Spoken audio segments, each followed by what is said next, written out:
Hey everybody, this is Jim at FreeChartVideos.com using time-honored techniques to understand modern markets. This video is for educational purposes only, and it is not intended to be used as any form of actual investment advice.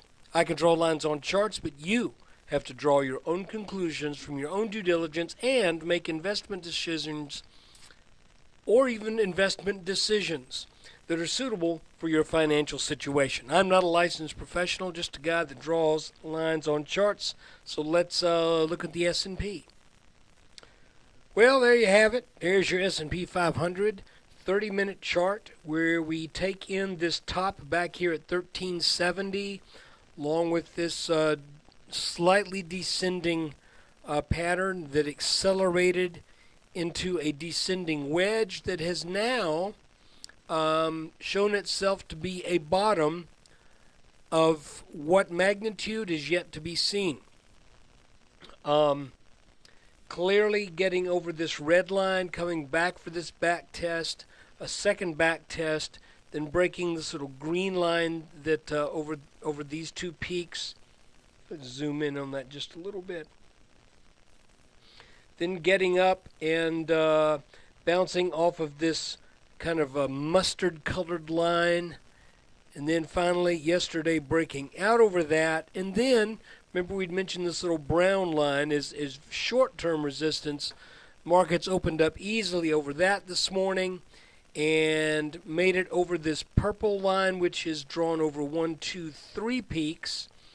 And guys, I kept waiting all day long for a back test, and I was looking for either at least for a back test of this line right here, but even when we first approached this purple line, I was waiting for a back test of either brown or mustard, and it just didn't happen. So I went long the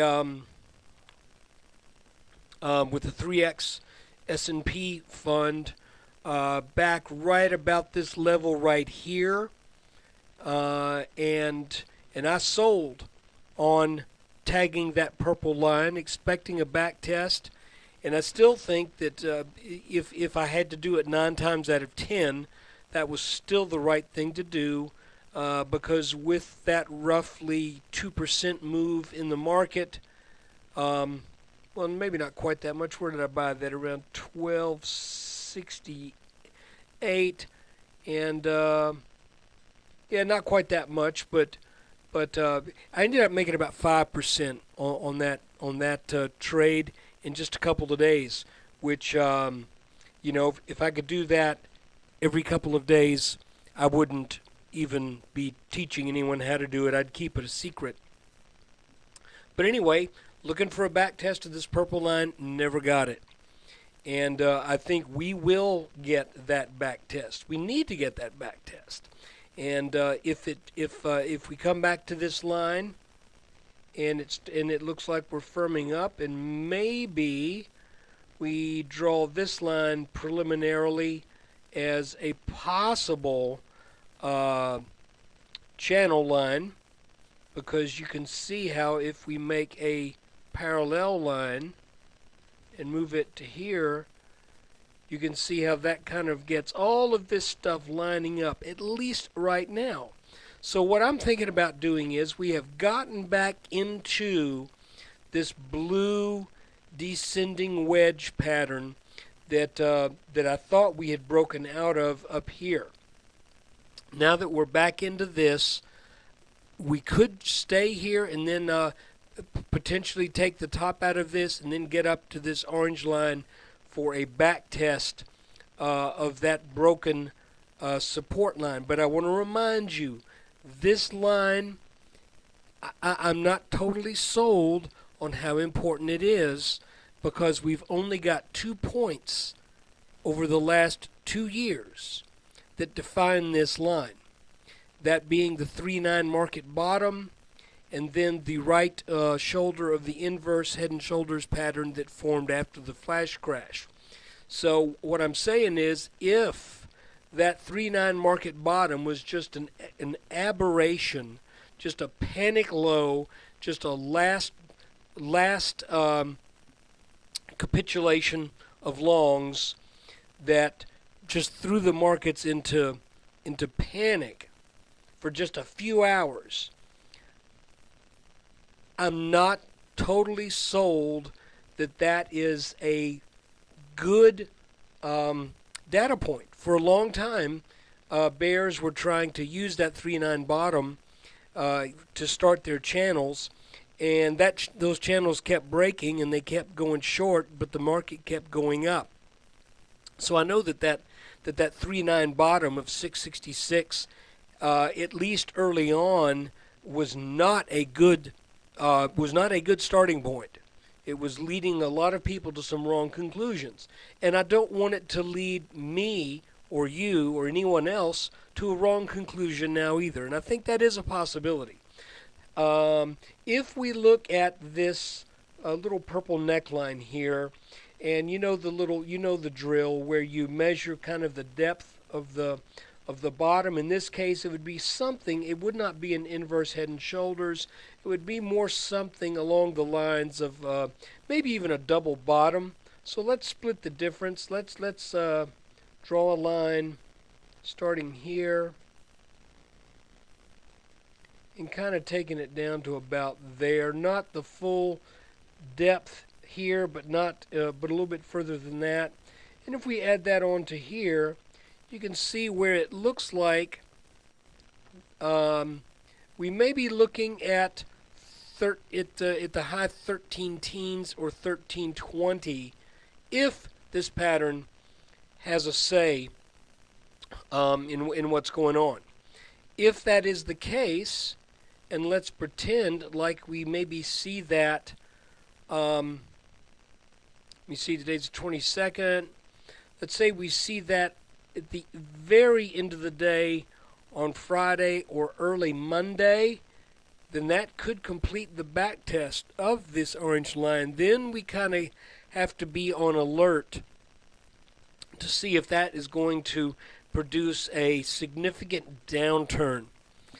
Because typically that's what a back test would do if this is a good and valid trend line that is going to continue to behave in a technically typical patterns.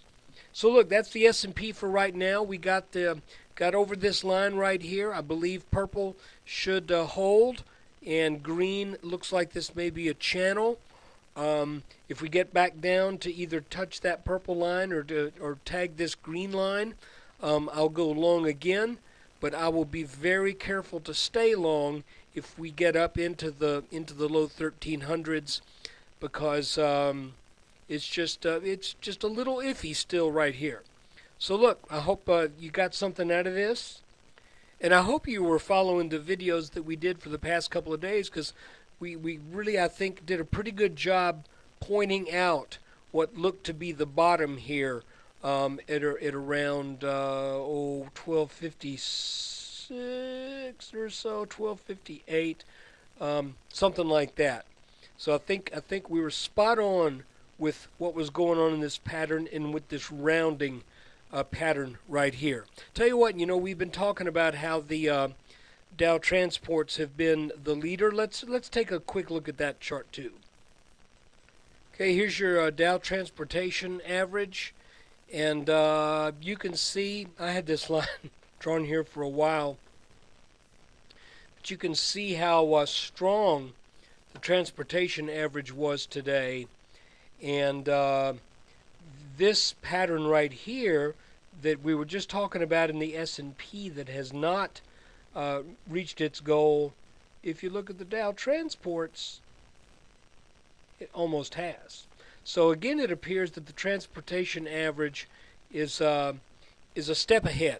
So let's keep our eyes on this too. If this sucker keeps on rallying and heads on up to 5,500, 5,600, and especially if we were to be